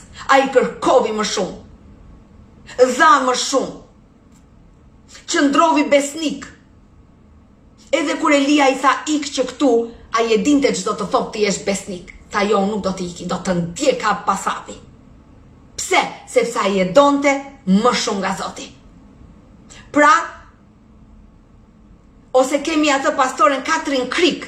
Ajo u pagzua me vendosjen e duarve nga një pastor në Afrikë, në Tanzani. Ai nuk është i madh, nuk mund të themi, unë kam ndjekur disa predikime të tij, e kam parë, dhe nuk mund të themi që ai është kaq shumë i vajosur. Dhe është kjo grua që është shumë më e vajosur. Pse? Sepse zemra e saj është komplet ndryshe nga ai që e vajosi. Pra, thjesht Zoti përdori ti kë që vuri duart. Por pastaj varet nga ty, dhe unë jam e sigurt, unë i kam vendosur duart e mia mbi shumë prej jush që keni qenë në konferenca. Tani është zemra jote që Zoti e fton dhe thot, ej, rritu në mua. Rritu në mua, të fton ty Zoti që të shtosh vajosjen, dhe kjo vajosje shtohet duke për të rirë mendjen tënde, duke hequr mendjen e vjetër dhe duke vendosur mendjen e re. Duke mësuar rreshtat biblik, duke menduar, medito. E dini ju, New Age dhe shumë besime të tjera kanë krijuar, kanë vjedhur gjithmonë Biblën, që Bibla thot medito mbi fjalën e Perëndis. Fuqia e meditimit është kaq e fuqishme. Çfarë do të thot meditim? Meditim do të thot ta mbash në kontroll mendjen tënde dhe mos ta lejosh të mendoj asnjë gjë negative, asnjë gjë kundër jetës, asnjë gjë kundër njerëzve, por ta mbash mendjen tënde nën kontroll dhe të mendosh vetëm ato që Perëndia thot për ty. Vetëm atë.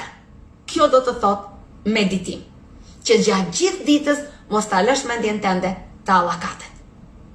Shpesh unë e kap mendjen time që mendon diçka tjetër, dhe unë me vetdije e kthej mendjen time dhe i them, Zoti të ka premtuar që ti je tempulli i tij.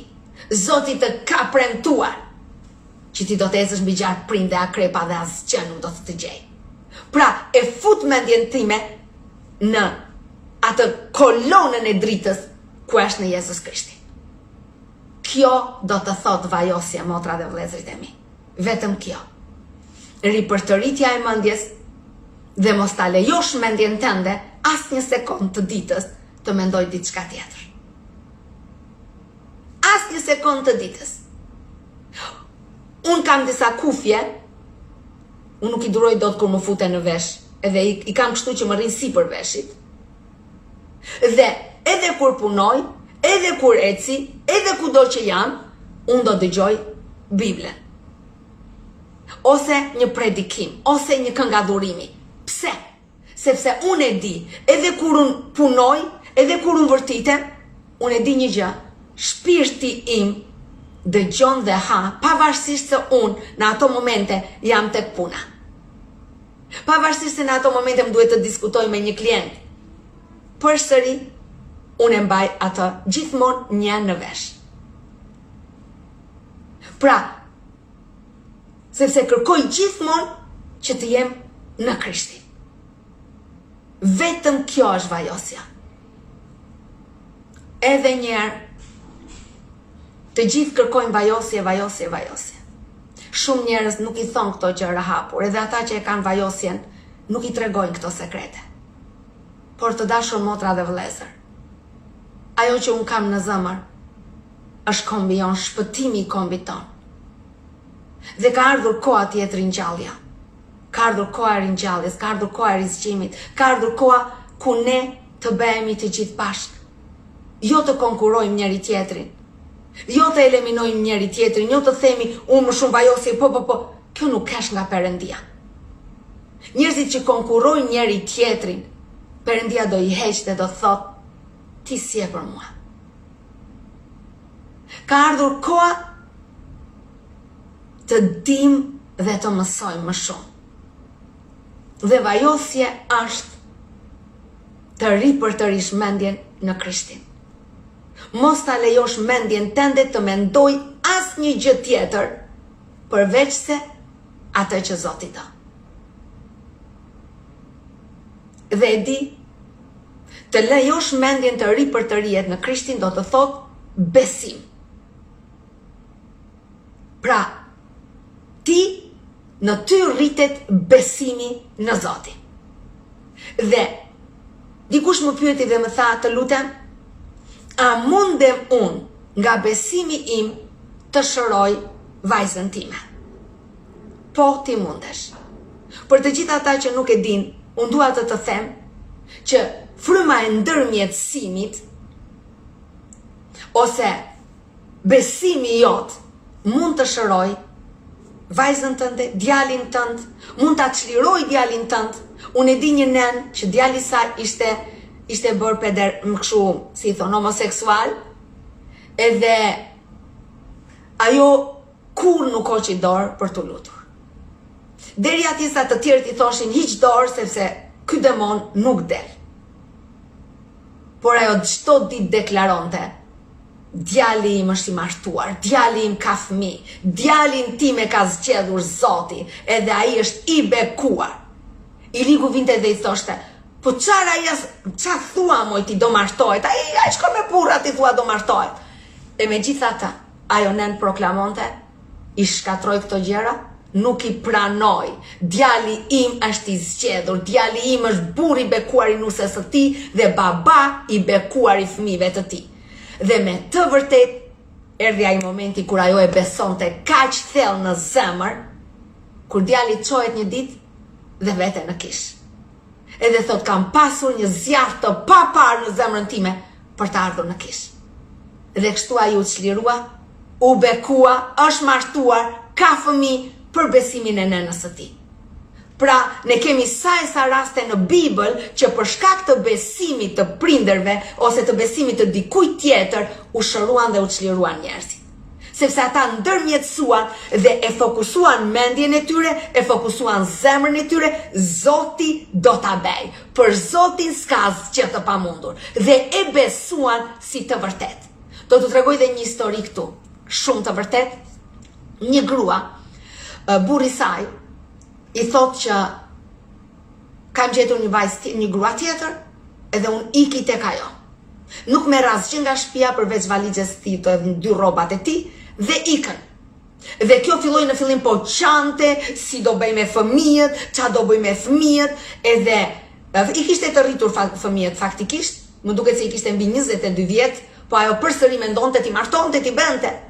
Edhe një ditë që po i lutej Zotit dhe po qante, edhe Zoti i thot, kjo nuk është zgjidhje. Kur ti qan, ankohesh, i ligu merr më shumë autoritet. Kjo nuk veprojnë kështu bijtë e Perëndis. Bijtë e Perëndis shikojnë gjithmonë si fitimtar. Atëherë, unë do të udhesh në një rrugë më të lartë. Dhe ajo ngrihet në mëngjes dhe me njëherë dinte në zemrën e saj që gjithmonë që hanin, gjithmonë që pinin, do vinte edhe pjatën për burrin e saj. Dhe këtë e ka bërë dhe një nen për djalin e saj. Dhe të dashur, 3 muaj më vonë, ai burr kthehet në shtëpi dhe i thot, grua, më fal, sepse gjellët që ke bërë ti, i kisha çdo ditë përpara syve të mi. Ajo grua që kisha marrë nuk dinte as të gatuante, as të bënte, vetëm të prishte lekët. Dhe vetmja gjë që dëshiroja, të ulesha në tavolinë dhe të haja përsëri në pranin tënde. Pra, ajo kthye pse? Sepse ajo besonte që është pjesë e familjes time. Ajo besonte që Zoti im do ta kthej në tavolinë, Zoti im do ta kthej në shtëpi, dhe ajo e trajtonte sikur e kishte aty. Dhe Zoti, për ishte besimit të saj, e shpëtoi martesën, e shpëtoi familjen, pra, për ishte besimit të gruas. Dhe unë të inkurajoj të shikojeni nëse kemi atë në ndërmjetësimin e centruorit. Ai shkoi tek Zoti për shërbëtorin e tij. Ndërhyri, ndërmjetësoj për shërbëtorin. Ai shkoi dhe i tha, Zot, ti vetëm thuaj, sepse ai dëshirohet. Pra, ai besonte që Zoti të thoshte vetëm një fjalë dhe shërbëtori im do të shërohet. Ai shkoi për shërbëtorin. Dhe çfarë ndodhi? Shërbëtori u shërua. Mos harroni besimin e 4 shokëve të atij të paralizuarit tek Marku 2. Çfarë ndodhi? Ata shokët besuan që po e çuam tek Jezusi do ta shëroj. Dhe ashtu ndodhi. Çfarë ndodhi? Ata e çuan, ata hapën çatin dhe Zoti, si shkruhet në Bibël, që Zoti pa besimin e tyre, besimin e shokëve të tyre. Pra e shikon që edhe nëse ti ke një shoqe, edhe nëse ti ke një shok dhe ndorhyn për ta dhe beson që Zoti e shëron, dhe si rritet besimi, duke e menduar atë njeri të shëruar, duke e menduar atë njeri të çliruar, sepse për Zotin s'ka asgjë të pamundur. Nga besimi i shokëve ai u shërua. Dhe erdhi në një vik, sepse ai nuk mund të ecte, nuk mund të bënte, dhe kur iku mori vigun në kuris dhe iku. Pse? Për shkakun e besimit të shokëve të tij. Mos harroni, kemi shërimin e bijës së gruas kananeze tek Mateu 15 rreshti 21. Ajo vjen dhe i thon, Zot, më shëro vajzën time. Edhe Zoti në fillim i tha, jo, ik, nuk do merrem me ty, e kam vetëm me njerëz të zgjedhur të popullit tim këtë punë. Por ajo i tha, Zot, një thërrime e jotja mjafton për vajzën time. Një thërrime e jotja mjafton që vajza ime të shërohet. Dhe kështu bë, për hir të besimit të nenës u shërua vajza.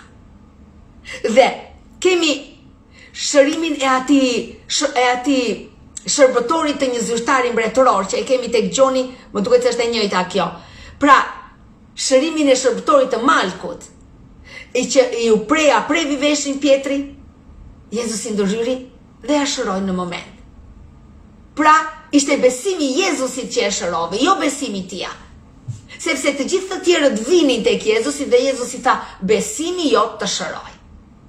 Kurse, kur shkoi Jezusi atje, ai ja shërovi pa e pyetur atë burrin, ke besim ti apo jo? Pra besimi i tij mjaftonte.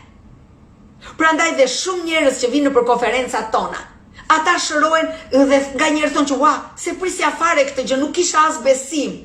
Por ishte besimi im që të shëroj ty. Është besimi jot që mund të shëroj dhe çliroj djalin tënd.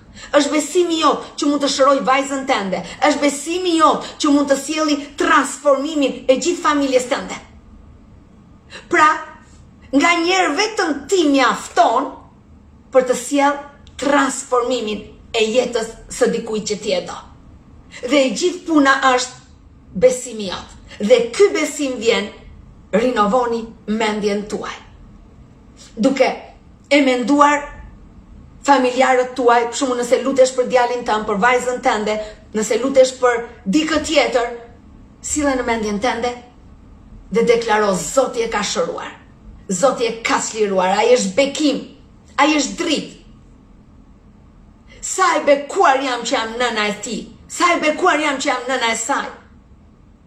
E shikoj shtëpinë time me nipur e mbesa dhe besoj në zemrën tënde. Mjafton 1 sekond ti besosh, të 100 e sekondës. Dhe tashmë çdo gjë është në realitet. Dhe të gjitha këto vinë duke rinovuar mendjet tuaja. Guxoni dhe ndërmjetësoni. Guxoni dhe ndërmjetësoni, të dashur. Ne jemi thirrur për të ndërmjetësuar. Ne jemi thirrur të mos shikojmë problemet, të mos shikojmë frikrat, të mos shikojmë sa e keqe është situata, por ne jemi thirrur të sjellim dritën në mesin e stuis. Të sjellim shihen atje ku shia mungon. Ne jemi thirrur të ndërhyjm dhe të japim kësaj bote një drejtim të ri. Drejtimin e jetës, të shpëtimit dhe të shpresës. Ne jemi thirrur të themi kësaj bote në Jezusin është jeta. Kur njerëzit e shikojnë jetën në ne, atëherë do të shikojnë edhe Jezusin.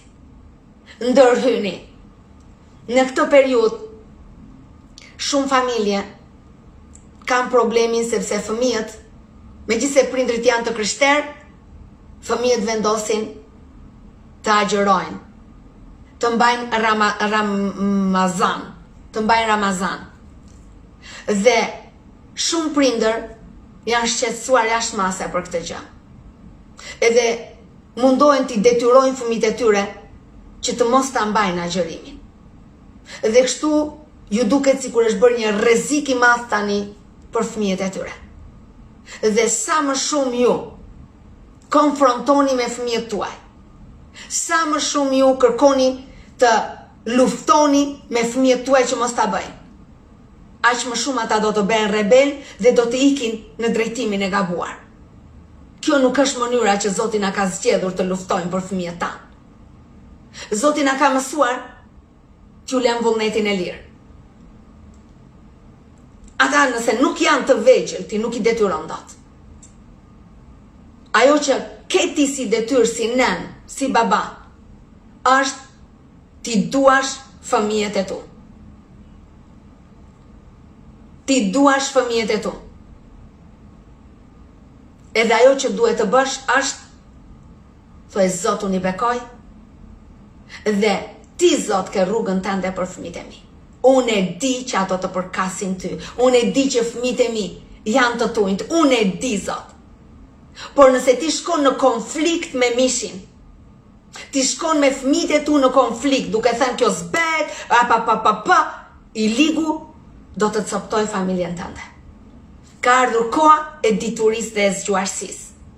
Ka ardhur koha ti nënshtrohemi Zotit, të dëgjojmë zërin e tij dhe të dim t'i bëjmë luftrat në botën shpirtërore. Fitojini betejat në luftën shpirtërore. Deklarojini fëmijët e tu fëmijë të Krishtit, deklarojini fëmijët e tu fëmijë të bekimit, deklarojini fëmijët tuaj. Dhe jini shembull bekimi në familjen tuaj. Jeni shembull të paqes dhe të gëzimit, jeni shembull të qeshurës, jeni shembull të mirësisë. Lutuni për ta, por mos shkoni në kontradita mishi. Nëse ju shkoni në kontradita mishi, edhe mos i mbështesni, nëse juve mos i mbështesni në ushqimin, nëse ju çojeni ja bëni gati, të më thënë ti bësh pjesë e asaj kompromisi. Nëse ata duan ta bëjnë, to ja ku është kuzhina, si duash. Nëse thot jo, unë do ta heq pjesën time, do ta lër për në kohën kur unë duhet ta lëre të lirë. Lëre të lirë. Dhe bëjni luftrat në botën shpirtërore. Fitojini në mendjet tuaja, fitojini në zemrat tuaja. Besoni që askush nuk mund t'ju marrë atë që Zoti ju ka dhënë. Besoni që ata janë të bekuar, merrni rreshta biblik dhe shpallini mbi fëmijët tuaj. Shpallini kur ata nuk janë, shpallini në krevatin e tyre, shpallini në jastekun e tyre. Bëni luftën në botën shpirtërore. Kurse mishi me mishin, jepuni dashuri, duajini. Dhe mos bini pre të ligut. E ligu do që të përdor besimin për të shkatruar familjet. Sepse qëllimi i tij është vetëm shkatrimi. Por ky nuk është vullneti i Zotit. Zoti ynë është dashuri, Zoti ynë na ka dhënë fëmijë që ne të dim t'i fitojmë për mbretërinë e Perëndis. Dhe ne e dim shumë mirë që lufta jonë nuk është me njerëzit, por është me principatat në vendet qiellore. Ne të gjithë jemi mbledhur në një agjërim nga ora 16 deri në orën 8 të mëngjesit. Bëu pjesë e këtij agjërimi. Dhe deklaro premtimet e Perëndis mbi familjen tënde. Dhe mos lejo asnjë shpirt trishtimi dhe mërzitje në zemrën tënde. Kur i ligu të sjell trishtim dhe mërzitje ndaj fëmijëve të tu, përzere dhe deklaro fëmijët e mi janë të bekuar. Bekimi do t'i ndjeki brez pas brezi. Asgjë nuk i ndan nga Krishti Jezus. Pra deklaro fjalën e Perëndis. Mos lejoni të ligun të sjelli rëmujat e tij. Qëndroni mbi rëmujat. Qëndroni mbi lartësitë të ligut. Dhe rrituni në Zotin. Pra, ne po agjërojmë konkretisht nga ora 16 deri në orën 8, çdo ditë un po ndis lutjet në Facebook, sepse TikToku nuk më lejon, nuk e di pse. Edhe po i nis pra në Facebook, ne kemi çdo ditë një kërkesë përpara Perëndis, ne kemi një rresht biblik, ne kemi një thirrje përpara Perëndis në botën shpirtërore dhe kemi pikat e lutjes se për çfarë lutemi. Dhe çdo ditë merre në zemrën tënde edhe ndërmjetëso, përdore këtë agjërim edhe për ndërmjetësim. Pra që ti të lutesh për vendin tënd, të lutesh për njerëzit, të lutesh për fëmijët e tu, të lutesh pra për gjithçka që Zoti ta vë në zemër. Edhe njerë rritu në ndërmjetësim. Edhe nga njerë besimi jot mjafton për gjithë familjen. Besimi jot mjafton për të transformuar të gjitha situatat. Prandaj guxo dhe ndërmjetëso. Ndërmjetëso. Dhe kryesorja është mos e lejo zemrën dhe mendjen tënde të luftoj kundër teje. Mësoje mendjen tënde dhe zemrën tënde ti nënshtrohet vetëm fjalës së Perëndis. Asnjë nënshtrim tjetër mos prano. Sa po të vjen në mendje, një mendje frike, dyshimi, pasigurie, dije që nuk është nga Zoti. Fute me njerë mendjen tënde në autoritetin e Zotit. Mendo atë që Zoti do për ty. Po, ne agjërojmë nga ora 16, nga ora 4 mbasdite, deri në orën 8 të mëngjesit. Bëu pjesë. Dhe nga ora 16 deri në orën 8 të mëngjesit ne mund të pim ujë, po asgjë tjetër, domethënë.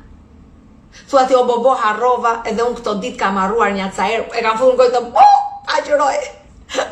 Dhe sepse nga njërë kur harron, po përsëri vazhdoje, mos ndalo, edhe përsëri kur kujtohesh, thua okay Zot, u kujtova, do vazhdoj agjërimin. Ne jemi thirrur për të ndërmjetësuar.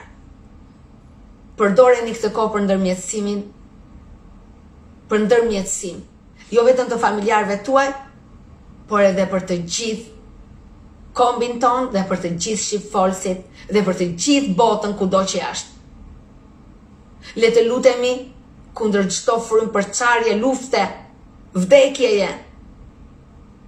Le të lutemi për më shumë nga Zoti. Fjala thotë që Zoti është dashuri. Le të lutemi për më shumë dashuri në zemrat tona dhe në zemrat e njerëzve. Ka njerëz thot po pse do pim ujë? Mirë është ta bësh pa ujë fare, por unë për vete e kam bërë me ujë. Kemi pasur dhe kohë që e kemi bërë pa ujë edhe pa asgjë, por unë këto ditë e kam bërë me ujë faktikisht, por mund ta vendosësh vetë në zemrën tënde. Mund edhe ta bësh që thua okay, unë nuk do ta bëj pa ujë edhe pa asnjë. Aq më mirë akoma. Aq më mirë akoma. Pra, bëjni me zemrën tuaj, bëjni me zemër. Lavdi Zotit. Dhe le të ndërhyjmë tani, le të bëjmë atë ndërmjetësimin së pari për Ilirin.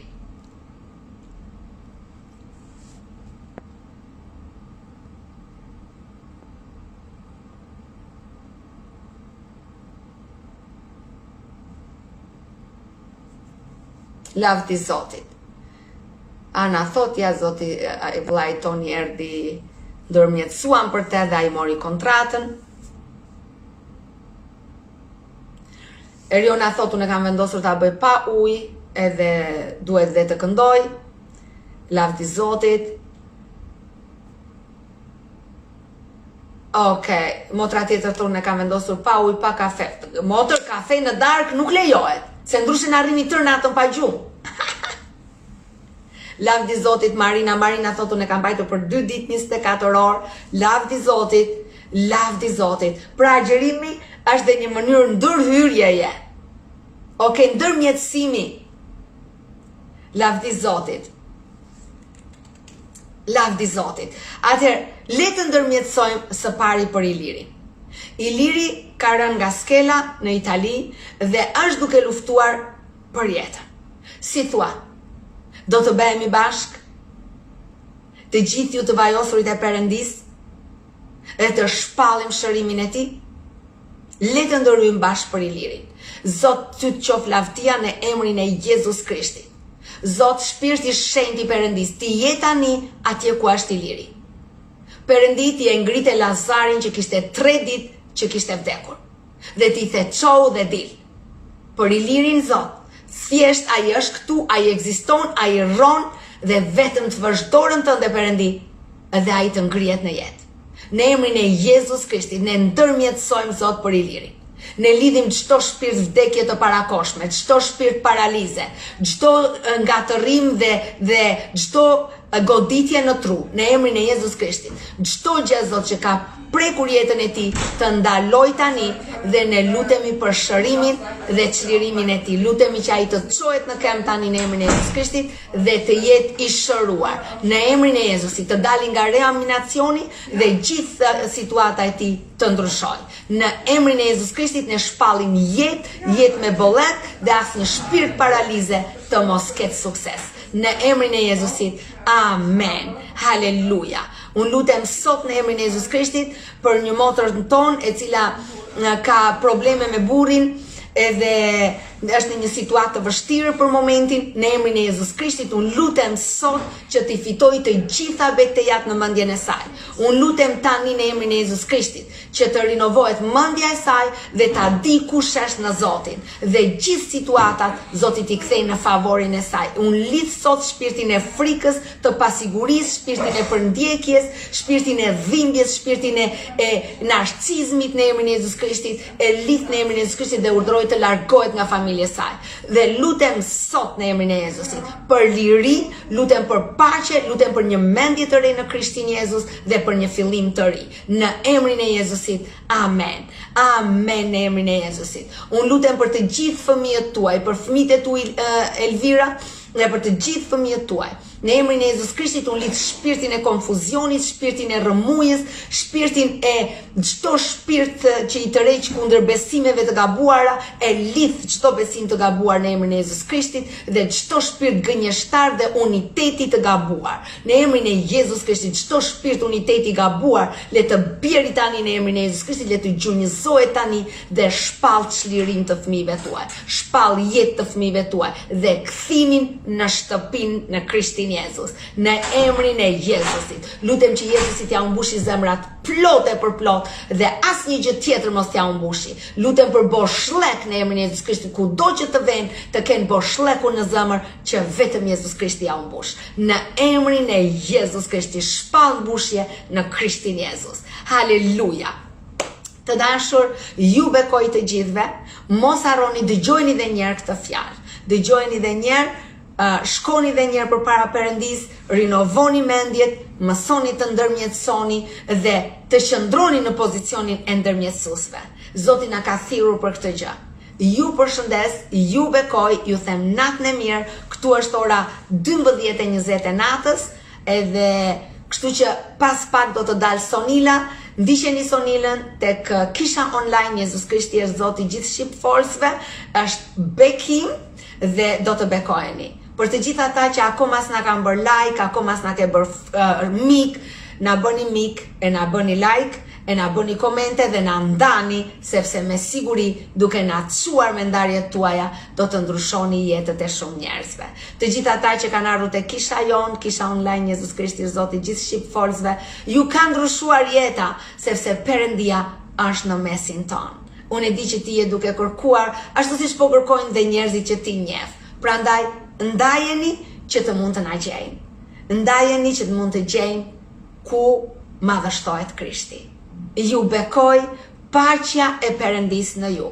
Lutem për zemrat tuaja të marrin paqe. Lutem për mendjet tuaja të jetë një mendje fitoreje dhe bekimi. Në emrin e Jezusit.